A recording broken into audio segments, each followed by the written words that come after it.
Hi, my name is James Evans, and today I'm going to be presenting my ad analysis core project.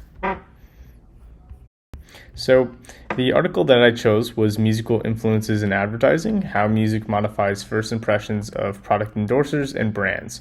It was authored by Mark F. Zander, and for reference, you can find it in the Society for Education, Music, and Psychology Research, Volume 3, page 465 to 480. So let's go ahead and get right into it. The article discussed many theories and experiments relating to the use of music in advertising and the way in which it influences attitude. They mentioned three predominant concepts in the field, which are the elaboration likeness model, which really states a relationship between the amount of information present and the positive effect of music on the viewer of the product, right? So if you have more information in an ad and a lot of music, well, the person's going to be distracted from that ad, and so it won't have a positive effect. But if you have very little information in that ad, the music could bring about a good positive influence because they would be focused on that positive music. There's also the classical conditioning paradigm, which really just states a relationship between people associating the positive aspects or negative aspects of music with the product that is being viewed, right?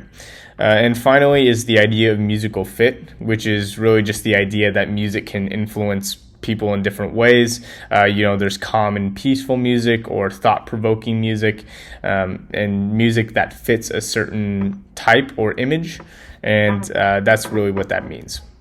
Now, moving on to the experiment itself. They took 132 people, roughly 52% female and 48% male, and split them homogeneously into three different groups where they listened to three different versions, respectively, of the same radio ad.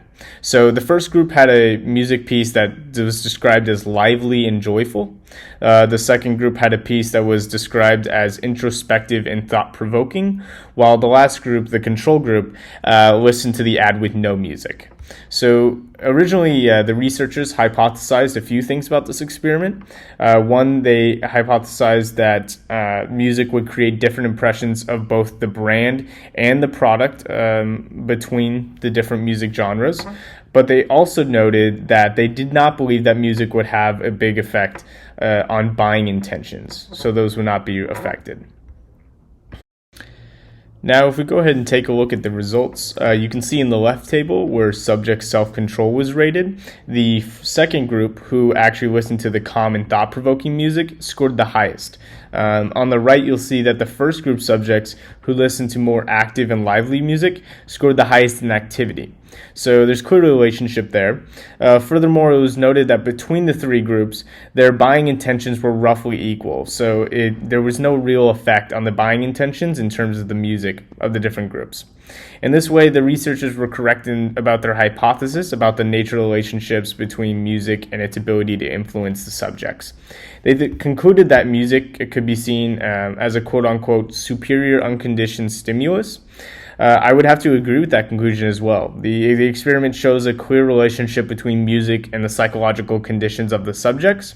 It's clear that music can be used to greatly influence somebody's perception of the product, even if it can't outright affect the buying intentions. Now, an ad in which I think this can be shown to great effect is Apple's promotional video for the iPhone 11, where they used which they also used as a commercial in smaller snippets. So this advert has nearly no text or information present in it for the consumer to read. It is nearly a minute and a half long, and it's just full of over-the-top, exciting, heart-pumping music, right, and a stunning visual. And this way is in line with the findings of the study because the company is not trying to sell their product based on technical factors necessarily. They're not mentioning the camera or the storage capacity, any of those aspects, but rather they're trying to gain a positive impression on the viewer for the product, so through the focused use of music. So I think this can be easily tested in many ways.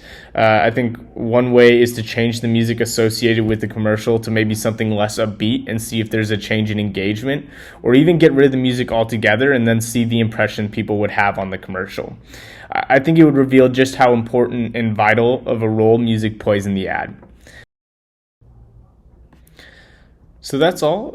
Thank you so much for watching. I really encourage you to go ahead and watch that Apple's iPhone 11 advert if you haven't already, because it's a really great example of the influence of music on people's impression of products and how music plays a role in advertising as a whole. So thank you, and gig 'em.